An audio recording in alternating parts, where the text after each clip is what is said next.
Hey guys, what is up? It's Dusty here, and welcome back to another crypto video. Ripple, Chris Larsen, and Coinbase transfer whopping 520 million XRP. Recent data says that Ripple, together with its co-founder and the largest US-based exchange, Coinbase, have transferred over $500 million XRP, and of course more in this video, but make sure you press the like button, make sure you subscribe, and make sure you comment something down below, as that way you can enter into our $100 crypto giveaway that I might actually up to $250. You know what? I might go crazy. We might give away $250. But make sure you press the like button, because at 1,500 likes, we're giving that away. And you can be part by just commenting something down below. And if you want to answer my question, the question of today is, what is your by far favorite crypto? It could be any crypto. Bitcoin, XRP, whatever. Put it down below. And also check out 5 Minute Crypto. A link is down below as well. So yes, 520 million XRP has been moved. According to data shared by Whale Alert cryptocurrency tracker, a mammoth-sized amount of XRP, over $500 million coins, were moved. This eye-popping sum came in several transactions conducted by Ripple, its co-founder, and its executive chairman and trading giant, Coinbase. Curiously, all three players have been sued by the SEC over XRP sales, and I found that pretty ironic because, again, all these guys have been sued, as said right there. Now, 520.8 million XRP shifted in lumps. Whale Alert posted several tweets about a massive amount of XRP moved by Ripple, Chris Larsen, and Coinbase, 168 million worth of XRP in terms of dollars once more, which is 520 million coins. It took 6 transactions to wire that amount. The transfers were made between Ripple's wallets, including the company's OTC wallet and addresses set up during Ripple's early days when it still carried the name OpenCoin. 71.8 million XRP was moved from Ripple's OTC distribution wallet, 75.1 million XRP was shifted by Chris Larsen, and Coinbase wired a whopping 200 million XRP between its wallets, which is definitely interesting, but in the end, all these things are all just allegations for something, right? If you check out Whale Alert even on Twitter, which we can quickly do right now, you'll see there's a lot of transactions in there, but they don't really mean much. It's really hard to say exactly what this is referring to and exactly how we should value this. Like, is this a big thing? Is this a good thing? Is this a bad thing? We can't really say. Another thing I've noticed here is that BNB got themselves a little logo here over on Twitter, but XRP still doesn't get one. That's interesting to me. Didn't actually understand. Well, I don't understand why they're doing that type of stuff, but okay. That is a side note, though. I'm getting sidetracked a little bit distracted. You see so many transactions here. It doesn't mean that any one of these is actually really relevant or actually really big or something you should really care for. They're just big transactions on a network. For example, here you see 1,500 Bitcoin, which is $61 million, was transferred from Bitstamp to an unknown wallet. It could be that they're taking out money. It could also be they're taking out money right now to actually deposit into something else, right? Whereas not right now a transaction in the middle because they took it off of an exchange. Some people might say, oh, that means they are not going to be selling it anymore. That's not the truth, guys. That's not necessarily how it works. It could also be that these guys literally just took it off from the exchange to sell it somewhere else. For example, maybe in Korea for a profit. Maybe they're arbitraging.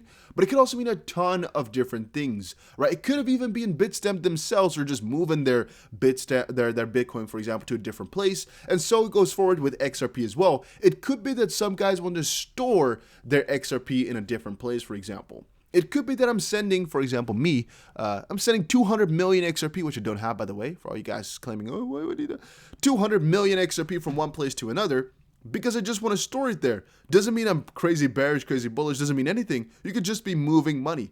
And that is, again, the skewed part about showing transactions. It doesn't necessarily mean anything, even if they're depositing it on exchanges. People are just making very crazy conclusions. I saw it everywhere over on Twitter saying, oh, look at this transaction, massive dumping coming. It doesn't necessarily work that way, even if people deposit huge sums or take it out.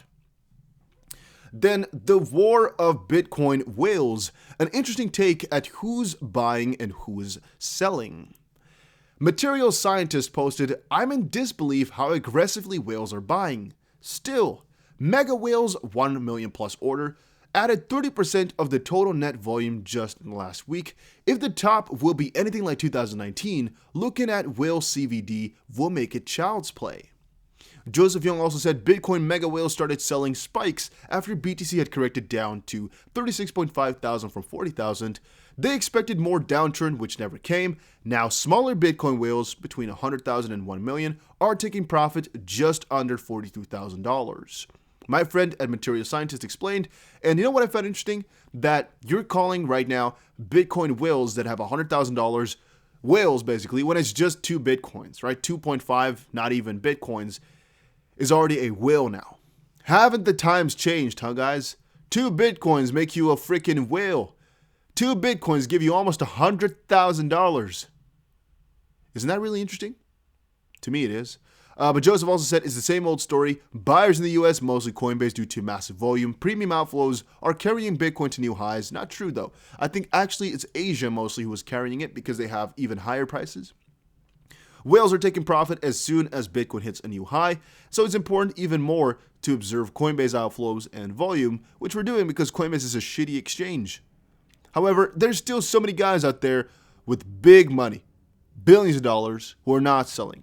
For example, if you check out the money that is in Grayscale locked up right now, it's not like these guys are taking it out. These guys are all here for the longer term because they know crypto's real insides. They know where it's going to be going, so they're not really taking it out because they know the bigger plan. And the same thing for XRP. There's a lot of guys who are here for the fundamentals. Even though there's so much news right now just trying to push it down or trying to change people's minds a little bit, ultimately, the real fundamentalists, people who are here for the real XRP, they're sticking by it. They're sticking around. They're staying. Cardano, by the way, this is actually kind of more so a call for general... Oh, my ears... Oh, no, not my ears. My ear... what are they called? Headphones almost fell on the ground. I saved them. Hashtag save. But I have to put them... There we go. I put them down right now. They fell out of my pocket. Cardano Hoskinson wants to build open protocols to challenge Apple.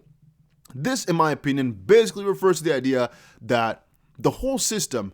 and I know I'm sometimes getting too deep into the whole system type of talk, but basically the whole system in the sense of, how should I call it?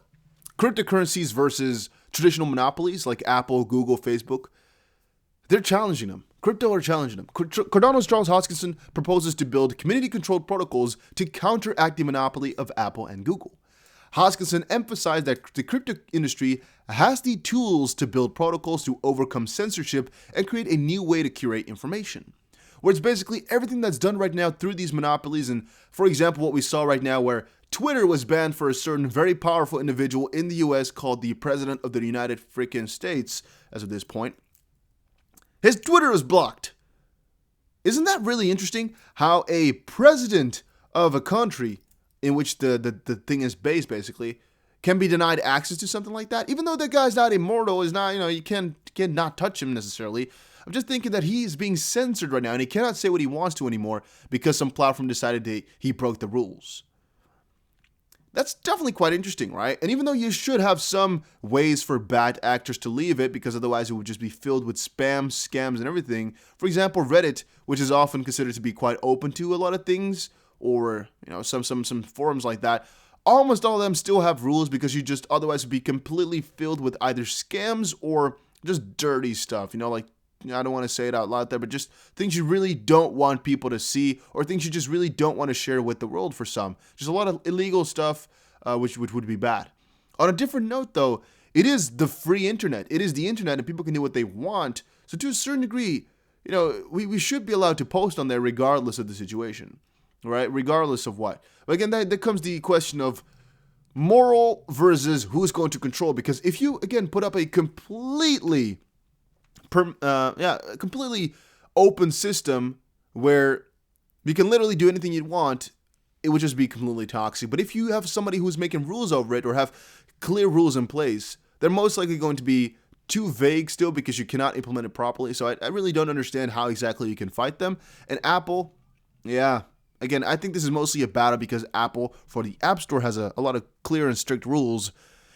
It's a fight you can start, but I don't know if you'll ultimately win them because the adoption of crypto is not great enough yet. But over the next decade, though, a lot of stuff will change, guys. A lot of stuff will change, like, for example, how we store our money. We can't trust the Federal Reserve, is what a lot of people are also saying. Then, billionaire investor Chamath Palihapitiya predicted Tesla stock would triple and Bitcoin will soar fivefold in a recent interview. Here are the 15 best quotes. Now, I don't care about quotes of his. I just care about the fact that there are people who will always be right Not necessarily always be right in the sense of they will always be right, but they'll be right with everything they're talking about in regards to, I guess, crypto or what companies will do good. Look at how much Tesla is doing right now. That is so crazy. Let me look it up on the side here. Tesla stock, because I don't know if this is the real-time price. Tesla stock price. It is plus 8%. Whew, over the month. Let's see. So a little bit earlier, let's see, 9th of December, it was $600. Right now, it's $880. Once more, Elon Musk is the richest guy in the world, but it's so crazy to think about how things are moving so fast right now. I want to see Elon Musk's net worth. Let's see here, Elon Musk net worth. Right now, we could just kind of see how much it is at. It's saying here about $185 billion. That is already from 2 days ago, though. It's already up another 10%, so he should have over $200 billion right now, though, right? That is crazy to consider. It is really, really crazy to consider that. Again, it's not necessarily 200 billion, but he's really close to there in such a short amount of time. Damn. Well, okay, just want to quickly say that. There will always be people who are betting right. And I guess right now, this guy was right with a couple of his investments. He had a couple of really good ones, not going to lie. But there's also people like us who are betting on XRP. And I think, if you're betting on quite a lot of crypto like we are, one of them has to be right. And let's just hope it's XRP. There's quite a lot of people who are into it. But there's also so many people who are saying it can never happen. You know how many people were saying that Tesla could never become a yada, yada, yada company? Oh, so many. Who said that the lawsuits will break them? Oh, so many. Look where it is right now. Oh, look where it is right now. Look how crazy it is going. It might be a bubble, but that will still make a lot of people a lot of freaking money. Grayscale CEO says crypto interest is rising from pension endowment funds. Michael Sonnenheim, the new CEO of digital assets manager Grayscale Investments, said Friday that a wider range of institutional investors are now taking an interest in crypto. We have started to see participation not just from hedge fund segments, which we've seen long participation from, but now it is recently from other institutions, which are pensions and endowments, Sonnenheim told Bloomberg. These sizes of allocations they are making are growing rapidly as well. And Sonnenheim took over from Barry Silbert as the CEO Thursday, having been the firm's managing director for 3 years. Grayscale offers a number of cryptocurrency trusts, bringing investors exposure to the asset class without needing to hold the underlying asset directly. And according to a tweet on Thursday, the firm now has $27.5 billion in assets under management, which is going to be increasing to at least $200 billion by the end of the year. Also today, Grayscale announced it reduced its management fee on the digital large cap fund from 3.5 to 2.5%. From 3% to 2.5%, and the New York-based SEC-regulated firm is owned by Digital Currency Group, the parent company of CoinDesk as well. So, of course, these guys will write positive articles about them because, they're owned by them. It's an important one to know, though. Then, gold is trashed. As USD regains strength, will Bitcoin hold on to its gains? That's one thing I also find interesting, right? A lot of people are making the suggestion that once US dollar does bad, Bitcoin does good. But a fun part is that even if the US dollar were to do good, US companies could do good, and Bitcoin could also gain from that. Because gold has a property, a negative one, that Bitcoin doesn't have.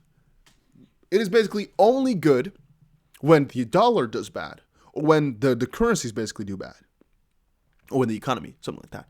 Bitcoin can actually do good in any one of these regards because it's basically widely invested as is just another currency, another speculational piece, something for the bigger use for the future, yada, yada, yada. It basically has growth potential, where gold is going to stay the same regardless of what's happening in the world, where it's maybe safer as more of a store of value, okay? But Bitcoin has a way higher growth potential, and thus if people do good in terms of dollars, the economy does well, they have more money, they might also invest more in Bitcoin to be, again, speculating possibly, which you could say is a bad thing. I don't think so, though. I think that's, again, what keeps it healthy and what keeps Bitcoin forward going. Also, the halving had way more effect than we anticipated, which is also interesting to me, and generally, I'm very freaking excited about everything that's happening. How are you guys doing? Let me know in the comments down below. Also, check out GSX. I purchased a couple $1,000s worth because I think it might do amazing. You don't know, but I think it might. All right, so that's again why I put some money into it. It's the first gold-backed coin, basically. It's a coin where the company behind them has gold and gold-rich land, which they're mining, of course, to get more gold. And as they get profits from that, they're going to reinvest that into more land, basically increasing the valuation of the backing, which the coin is backed by. And thus the price should, theoretically speaking, increase. Again, how this is going to unfold in reality, we do not know just quite yet. But there's a 23% bonus right now, plus 5% for using my link. And there's some other bonuses for buying huge amounts. But that's again why we're going for it, to try it out. They also have a new staking feature where you can put your coins up for a certain specific amount of time. But check it out. Link is down below. And I'll see you guys again in another crypto video. Don't forget to check out 5 Minute Crypto as well.